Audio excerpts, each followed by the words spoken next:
8월 첫 주일 우리에게 주시는 성경 말씀은 마가복음 8장 14절로 21절 말씀입니다.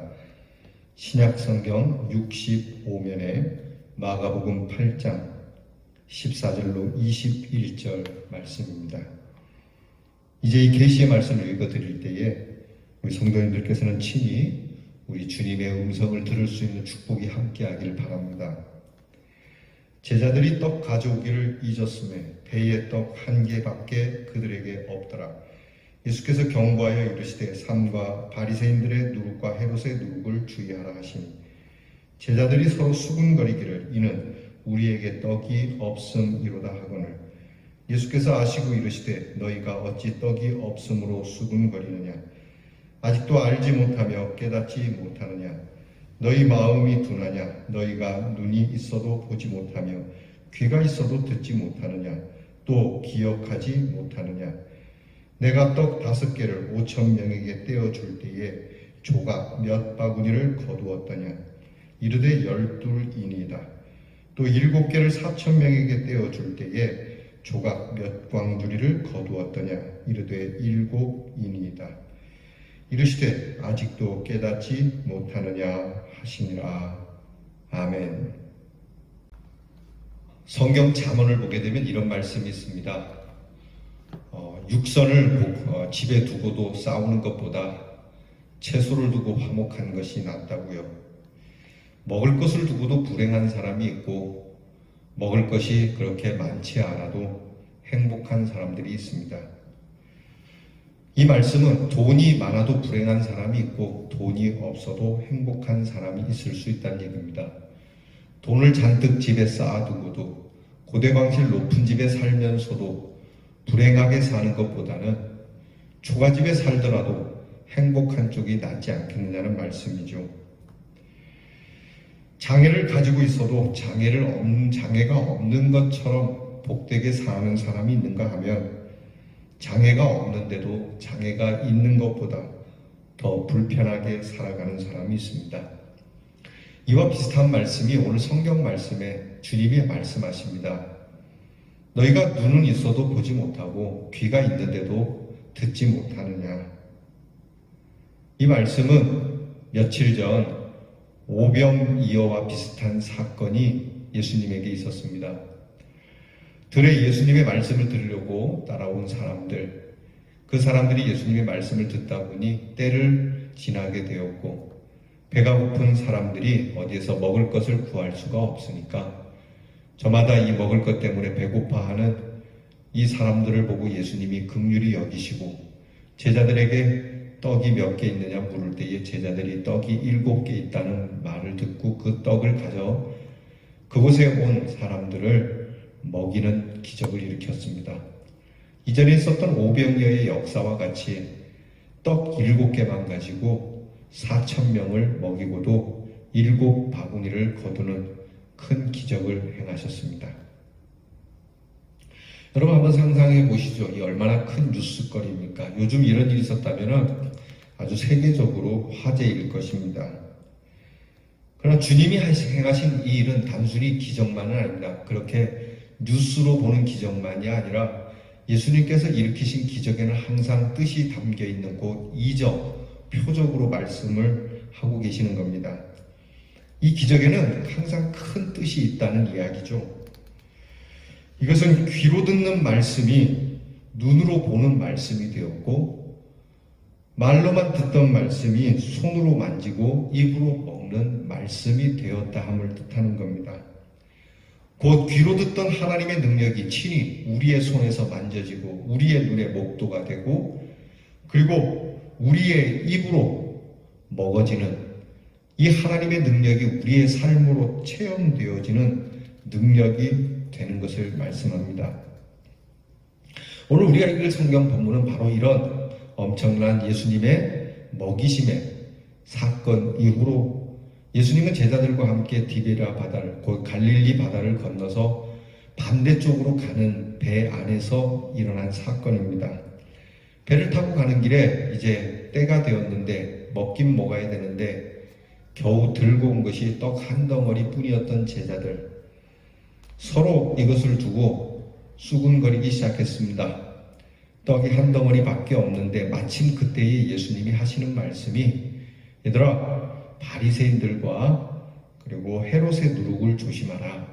예수님이 이렇게 말씀하신 것은 그 바리새인들과 헤롯의 가르침과 교훈이 나쁜 것인데 그것이 번지지 않도록 누룩처럼 그렇게 번져가지 않도록 주의하라고 말씀하시는데 누룩을 이야기하니까 갑자기 제자들은 떡을 이야기하시나 빵을 이야기하시나 이렇게 생각을 하게 되고 예수님께서 먹을 것을 가져오라고 하면 이제 떡 한 덩어리밖에 없는데 우리가 이 식사에 예수님께 꾸중을 듣겠구나 생각을 한 이 제자들이 이 예수님이 누룩 얘기하시는 가운데 자기들끼리 모여서 수군거리기 시작한 겁니다.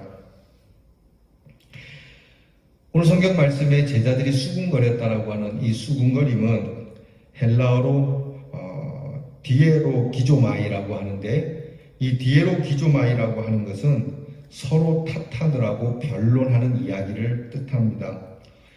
상상해보면 그렇게 얘기했겠죠. 야 가룟유다 네가 회계 담당인데 떡 한 덩어리만 어떻게 갖고 왔냐. 네가 조달하려면 우리 12제자가 다 함께 먹도록 예수님까지 먹을 수 있도록 좀 넉넉하게 준비를 해와야지. 그러면 가룟유다가 뭐라 그랬습니까? 야 베드로 너는 수제자면서도 이런 것 하나 제대로 체크 못했냐? 왜 이게 어디 내 탓이냐? 다른 제자들도 그렇지 않겠습니까? 너희들도 이 떡 한 덩어리인 거 알면서 왜 이렇게 와가지고 이제 와서 떡 한 덩어리를 내 탓인 것처럼 얘기하냐? 이렇게 수군거렸다는 얘기예요. 그러니까 네 탓 내 탓 하고 있을 때 예수님께서 이 제자들을 보면서 답답해 하시면서 오늘 성경 말씀 17절 18절을 들어서 교훈하고 계십니다. 예수님께서 이렇게 말씀하시죠. 예수님께서 이 수군거리는 것을 아시고 또 떡이 없다는 것을 아시고 너희가 어찌 떡이 없으므로 수군거리느냐? 아직도 알지 못하느냐? 깨닫지 못하느냐? 너희 마음이 둔하냐? 너희가 눈이 있어도 보지 못하며 귀가 있어도 듣지 못하느냐? 또 기억하지 못하느냐? 예수님께서 이렇게 막무라 하십니다. 그러면서 예수님이 19절 20절에 내가 떡 5개로 5,000명에게 떼어줄 때 얼만큼 남겨두었더냐? 또 7개로 4,000명을 먹이고 얼마나 남았더냐? 아직도 깨닫지 못하느냐라고 제자들을 책망하십니다. 예수님의 이 말씀은 너희가 그것을 경험했다면 먹는 거 걱정 안 해도 되지 않느냐 이 말이죠. 보리떡 5개와 물고기 2마리로 5,000명을 먹이고도 12광주리가 남았어요. 떡 7개로 4,000명이 먹고도 7바구니가 남았어요. 그러면 예수님의 이 능력을 너희들이 보았고 체험했고 그 현장에 있었다면 오늘 너희가 가지고 있는 떡 한 덩어리가 우리 12제자 예수님까지 못 먹을 일이더냐 이 말씀이죠. 예수님이 하시는 말씀은 아직도 너희들이 깨달음이 없냐. 하나를 보면 좀 열을 알 수 있어야지. 적어도 예수님하고 같이 다니면 굶어 죽을 일은 없다라고 하는 정도는 깨달을 수 있어야 되지 않겠느냐 이 말씀이죠. 그래서 예수님께서 이 제자들에게 5가지로 책망을 하십니다. 하나는 왜 수군거리냐? 두 번째는 왜 깨닫지 못하느냐? 세 번째 왜 둔하냐? 왜 보고 듣고 그렇게 하지 못하냐? 그리고 마지막으로 왜 기억하지 못하냐? 제가 이 말씀을 좀 줄이면 왜 깨달음이 없냐? 왜 기억하지 못하냐? 왜 믿지 못하냐? 이런 말씀을 하시는 거거든요. 시편 49편 20절에 보면 존귀에 처하나 깨닫지 못하는 자는 짐승과 같도다라고 하는 말씀이 있어요. 깨달음이 없으면 사람이 아니라는 말씀을 전해 드린 적이 있습니다. 여러분 깨닫지 못하면 때려도 소용없습니다. 깨닫지 못하는 사람을 체벌해봐야 무슨 소용이 있겠습니까? 깨닫지 못하는 사람을 감옥에 넣어봐야 무슨 소용이 있겠습니까? 다시 나오면 또 그 일을 할 텐데 말이죠. 그게 제일 답답한 겁니다. 좀 깨달음이 있어야 체벌도 내리기도 하고 매를 대기도 하고 감옥에도 보내기도 하고 그래서 깨닫고 나와서 다시는 그렇게 하지 말아야 될 텐데 깨닫지 못하니까 때려도 소용없고 감옥에 넣어도 소용없고 벌금을 내게 해도 소용이 없는 것이죠. 여러분 매라는 것도 깨닫는 자에게 내리는 선물이죠. 깨닫지 못하는 자에게는 소용이 없는 겁니다. 옛날에 그런 재미난 얘기가 있지 않습니까? 아버지가 아들을 때립니다. 아들이 잘못했기 때문이죠. 그러면 아들이 맞으면서 아버지 잘못했어요. 제가 다시는 일을 안 하겠습니다. 이렇게 깨달으면서 아버지한테 회개를 했어야 됐는데 이 아들 말하는 꼬락서니까 그래 때리쇼. 네 자식 죽지 내 자식 죽나 이런다는 거죠. 이게 참 답답한 사람입니다. 여러분 혹시 하나님 앞에 그렇게 하고 계시진 않습니까? 아이고 하나님의 자녀가 아프지 내 자녀가 아프겠습니까? 하고요. 여러분 왜 깨닫지 못하는 겁니까? 왜 이렇게 둔한 겁니까? 제자들이. 그것은 아직도 그들은 그들의 선입견을 내려놓지 못했고요. 아직도 편견을 가지고 있고 이기심을 가지고 있고 회개하지 않았기 때문입니다. 예수님의 기적을 체험하고도 깨닫지 못하는 것. 여러분 켄 블랑카드라고 하는 교수가 사람은 호기심과 변화를 바라지만 변화를 두려워한다라고 그는 말합니다. 그래서 특별히 두려워하는 변화가 있는데 지식의 변화가 있고 자세의 변화가 있고 행동의 변화가 있고 그리고 조직의 변화 이것을 두려워한다고 합니다. 그러니까 이 제자들은 이미 자기들이 갖고 있는 이 편견과 그리고 이기적인 마음과 깨닫지 못하는 이런 회개의 마음을 변화시킬 마음이 없었다는 것이죠. 우리나라에는 보수가 많습니다. 보수가 좋긴 하지만 지나친 보수는요, 한 번 갖게 된 사고나 생각이나 지식이나 행동이나 조직을 절대 못 바꾸게 됩니다. 여러분, 그러면 남는 것은 결국 우리에게 무지만 남게 되고 변화가 없는 어려움에 처하게 되는 것이죠. 오늘 성경 말씀에 예수님이 말씀하시는 게 그겁니다. 자, 너희가 나와 함께 있으면서 적어도 먹는 것 하나는 걱정하지 말아야지. 너희가 그렇게 깨달음이 없더냐? 이 말씀에는 좀 더 파고 들어가면 떡을 보면서 너희가 오병이어를 생각하고 그리고 4,000명이 먹인 사건을 기억하지만 이걸 통해서 단지 먹고 마시는 이 걱정만이 아니라 주님의 입에서 나오는 말씀 그것이 우리를 먹이는 것이었다라고 하는 사실을 볼 수 있어야 된다는 거예요. 그러니까 떡을 들어서 예수님의 능력이 기이하다. 이 보리떡 몇 개만 있어도 먹고 살 수 있다. 예수님의 재능이 출중하다가 그것만이 아니라 이 떡을 가지고 예수님께서 말씀하심으로 떡이 나누어진 역사가 있으니 능력은 예수님의 말씀에 있다는 것 아니겠어요? 그러니까 예수님이 말씀하신 것처럼 사람이 떡으로만 사는 것이 아니고 하나님의 입에서 나오는 모든 말씀으로 살 것이라고 한 이 말씀을 깨닫고 기억해야 된다고 하는 말씀 아니겠어요?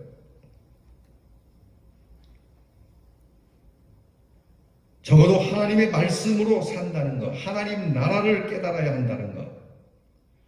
여러분, 우리가 예수님에 대한 소식을 전해 들었습니다. 예수님의 말씀을 우리가 주일마다 듣습니다. 그러면 우리는 뭘 깨닫습니까?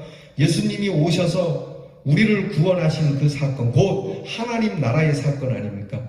회개하라 천국이 가까웠느니라, 하나님 나라가 가까웠느니라고 하신 예수님의 그 말씀은 예수님을 통하여 친히 보여주신 하나님의 나라는 질병이 떠나가고 귀신이 떠나가고 그리고 우리를 괴롭게 하는 모든 것이 떠나가고 아픔과 질병과 고통과 심지어 죽음도 없는 그 하나님의 나라를 주님을 보면서 깨달으며 주님의 십자가를 보며 내 죄가 씻겼음을 깨닫고 주님의 부활을 우리가 보면서 나의 부활을 깨닫는, 여러분 우리가 이것을 깨달아야 되지 않겠습니까? 뭘 좀 깨달으며 살아야죠. 여러분 스스로에게 한번 물어보시기 바랍니다. 나는 좀 깨달음이 있는가? 가끔 제가 새벽에 그렇게 기도합니다. 스쳐 지나가는 바람 하늘에도 깨달음을 주세요. 유명한 윤동주 시인이 그렇게 시를 쓰지 않았습니까? 바람 한 점에도 나는 괴로워했다. 이 바람 한 점, 별것 아닌 슬쩍 지나가는 바람이지만 그 바람 한 점에도 내 죄가 얼마나 큰지 내가 그렇게 괴로워했다라고 하는 바람을 통한 자기 자신에 대한 자아성찰의 깨달음을 갖고 있지 않습니까? 우리는 이 큰 코로나라고 하는 또는 이번에 큰 수해와 세계 곳곳에서 일어나는 모든 자연재해, 큰 사건들을 보고 있으면서도 깨닫지 못하니 어찌 작은 것을 통해서 깨달음을 가질 수 있겠습니까? 그러니 우리 스스로 한번 돌아봐야 합니다. 나는 얼만큼 깨달고 있느냐라고 하는 것이죠.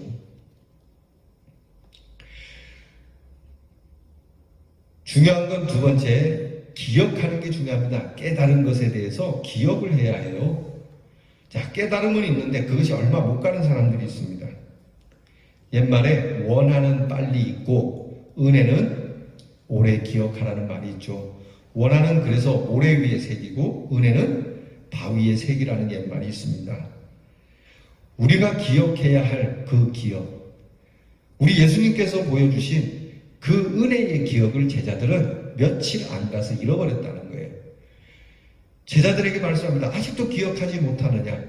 그렇게 기억력이 엉망이더냐? 예수님의 제자들의 IQ가 좀 의심스러워요. 요한복음 16장에 보면 예수님이 성령의 역사에 대해서 이렇게 말씀합니다. 성령은 무슨 역사를 하냐? 여러분 성령이 오면은 막 이러고 막 슉슉슉 그런 거 줄 아시죠? 예수님이 말씀하실 때 이렇게 얘기합니다. 성령이 오셔서 하는 역사는 깨닫게 하시고 기억나게 하시리라. 그게 성령의 역사예요. 뭐를? 예수님이 하신 말씀과 예수님이 행하신 기적을 깨닫게 해주시고 그리고 그것이 기억이 되도록 해주시는 것이 성령의 역사라는 거예요.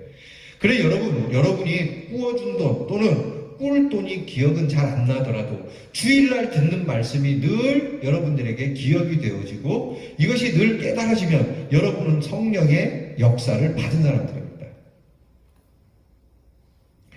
사실 우리는 너무 똑똑한 것처럼 하지만 쉽게 잊어요. 깜빡깜빡하죠. 어떤 분들은 이 기억력이 안 좋으니까 집을 나오고도 다시 집에 한 3번 들어간답니다. 가스불 껐는지, 전기는 껐는지, 문은 잠궜는지. 그렇지 않습니까? 이게 자동차 문도 삑 하고 눌러서 닫았는데도 다시 한번 눌러보는 것처럼.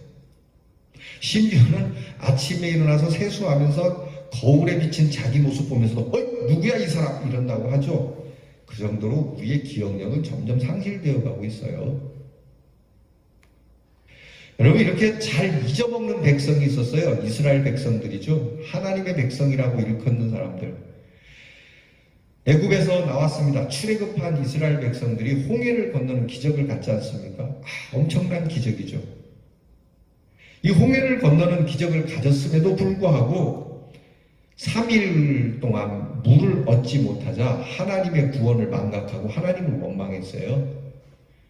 광야를 지나는 동안 이스라엘 백성들은 끊임없이 하나님의 은혜를 잊고 또 잊고 그래서 언제 우리가 하나님의 은혜를 경험했냐 하는 것처럼 한 번도 하나님의 은혜를 경험하지 못한 사람처럼 하나님을 원망하고 하나님을 비난하고 그랬단 말이죠. 여러분 나이가 먹을수록 사실 기억력이 떨어지는 건 사실이지만 그러나 우리가 하나님 앞에 기도합시다. 적어도 내가 부르는 찬송, 내가 좋아하는 말씀 이번에 수련회 하면서 여러분이 좋아하는 찬송과 여러분의 기도, 여러분의 말씀을 적어보라고 했죠. 여러분 이것만큼은 기억해 보시기 바랍니다. 여러분 잊을 건 잊어야 되겠지만 기억할 거는 반드시 기억해야 되는 겁니다. 제자들은 예수님의 그 귀하신 일들을 기억하지 못했던 거죠. 가끔 보면 이렇게 몸이 안 좋으신데도 자꾸 그렇게 몸 안 좋은 거를 잃어버리고 계속 몸에 나쁜 짓을 하다가 병원에 가시는 분들이 있어요. 그러면 그때 병원에서 신방할 때 목사님 내가 이러지 말아야 되는데 내가 다시는 이제 안 그러겠습니다. 나가면. 그런데 막상 태어나면 또 그것을 쉽게 행하는 거예요. 그러니까 이런 일을 잊어버리는 일들이 반복돼요. 그런 면에서 우리 교회 박동화 집사님 다 아시니까 참 제가 볼 때는 훌륭하신 분이에요. 박동화 집사님이 전에 심장이 한번 갑자기 그냥 시겁했지 않습니까? 그래서 병원에서 한번 시겁하고 나서 저는 박동화 집사님이 너 괜찮습니다. 이 정도 가지고 제가 죽으면 모를까? 목사님 한 번은 이럴 수 있죠. 그러면서 여전히 그냥 그렇게 사실 줄 알았는데 제가 우리 집사한테 놀랐어요. 우리 집사님이 굉장히 소심할 정도로 내가 이제 이렇게 살면 안 되겠다. 목사님 제가 정말 조심하면서 합니다. 아직까지도 조심하면서 하시잖아요. 그러니까 저렇게 건강을 유지하신 것 아니겠어요? 여러분, 망각의 은사가 좋을 때가 있지만 하나님의 은혜 또 깨달음을 유지하지 못하는 그러한 기억력은 결코 복되지 못합니다. 그래서 우리는 깨달은 것을 기억해야 합니다. 여러분, 우리가 얼마나 맞아야 깨달을 수 있을까요? 얼마나 맞아야 기억할 수 있을까요? 거듭되는 사건이 우리에게 계속 꼭 있어야 깨달음을 지속하겠습니까?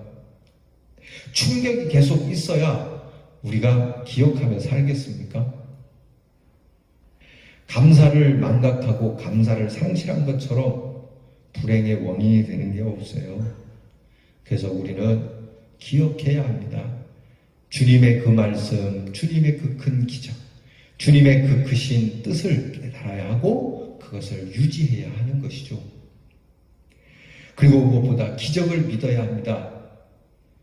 여러분, 다른 사람이 죽는 거 보면서 나의 죽음을 믿듯이 다른 사람이 아픈 걸 보면 나 역시 아플 수 있다는 것을 알듯이요. 예수님께서 5,000명을 먹이시고 4,000명을 먹이신 그 사건을 보면서 오늘 이 사건이 우리에게도 주님이 주시는 은혜로운 사건임을 믿어야 합니다. 예수님의 십자가를 보면서 나의 죄 사함을 믿고 예수님의 부활을 보면서 우리는 나의 부활을 믿을 수 있어야 해요. 예수님이 너희가 어찌 둔해서 이것을 믿지 못하느냐고 말씀하지 않습니까? 그때의 기적을 오늘의 기적으로 믿어야 할 겁니다. 보리떡 5개와 물고기 2마리의 기적이 있다면 오늘 제자들 손에 들려진 떡 한 덩어리의 기적도 믿어야 하는 것이었죠. 주님께서 그때 행하신 기적이라면 오늘 여러분 손에 들려져 있고 여러분이 간구하는 기도에도 하나님의 능력이 나타난다라고 하는 이 믿음을 가질 수 있기를 축원합니다. 여러분, 그때의 기적은 오늘의 기적이라고 하는 이 기적의 현재성, 이것이 우리에게 필요한 것입니다. 제자들은 그때는 그때고 지금은 안 된다라고 하는 이 믿음 없음으로 주님의 책망을 들은 것 아니겠어요? 우리는 모릅니다. 모르는 게 참 많습니다. 걸어온 길도 잘 모를 뿐더러 앞으로 우리가 가야 할 길은 더더구나 모릅니다. 그러나 우리 주님께서는 우리가 가는 길을 알고 계십니다. 어디로부터 왔고 어떻게 지나왔으며 어디로 가는지 우리의 갈 길을 아시는 분입니다. 그러므로 이 주님을 보면서 우리가 깨달아야 할 것은 주님의 역사, 주님의 이적, 그것이 나의 삶에 체험되어지고 나를 깨닫게 해주시고 그리고 이 깨달음을 기억하게 해주시고 믿으면서 오늘도 주님이 행하신 이전의 이적이 우리의 깨달음과 그리고 이것을 지속해가는 우리의 기억 속에서 하나님께서 주시는 새로운 감격으로 우리가 맞아들이게 될 것입니다. 오늘 주님이 우리에게 말씀하십니다. 제자들에게 말씀하신 것처럼 아직도 깨닫지 못하느냐? 여러분, 이 말씀 우리에게 주시는 말씀으로 받으면 우리는 주님께 무엇을 대답해야 할지 깊이 주님 앞에 상고하고 이 말씀을 따라 여러분의 아름다운 고백이 주 앞에 상달되기를 우리 주님이 원하십니다. 기도하겠습니다. 하나님, 맞습니다. 제자들만이 아니고 우리도 역시 깨닫지 못하고 마음도 둔하고 눈이 있고 귀가 있어도 알지도 보지도 못합니다. 주님께서 행하여 주신 일을 직접 경험하고도 깨닫지 못했던 제자들처럼 우리도 살아오는 날 동안 하나님의 은혜가 차고 넘침에도 불구하고 아직도 깨닫지 못하는 어리석음이 있습니다. 그러니 주여, 이 어리석은 저희들을 불쌍히 여겨주시고 믿음 없음을 기억하사 우리에게 믿음을 주시옵소서. 믿음 위에 믿음을 주시옵소서. 하여 믿지 못하는 자가 아니라 믿고 확신 가운데 서서 깨달음과 기억됨과 그리고 믿음으로 승리하는 우리 대연의 성도가 되게 해 주시옵소서. 예수님 이름으로 기도하옵나이다. 아멘. 이제는 우리에게 귀한 십자가의 은혜를 주신 우리 구주 예수 그리스도의 은혜와 우리에게 귀한 사랑으로 자녀 삼아 주신 아버지의 사랑과 이 하나님의 은혜와 사랑, 우리 주님의 그 귀하신 사랑, 그것을 깨닫게 해주시고 기억해 해주시고 믿게 해주시는 성령의 도우심이 우리 주님을 기억하며 주님께로부터 받은 말씀과 주님이 행하신 그때의 일들이 우리의 깨달음과 기억으로 오늘의 현실화되어지는 놀라운 체험으로 살아오고 그 체험으로 살아가기 원하는 우리 대연의 성도 위에 이제로부터 영원토록 함께 하옵시기를 축원하옵나이다. 아멘.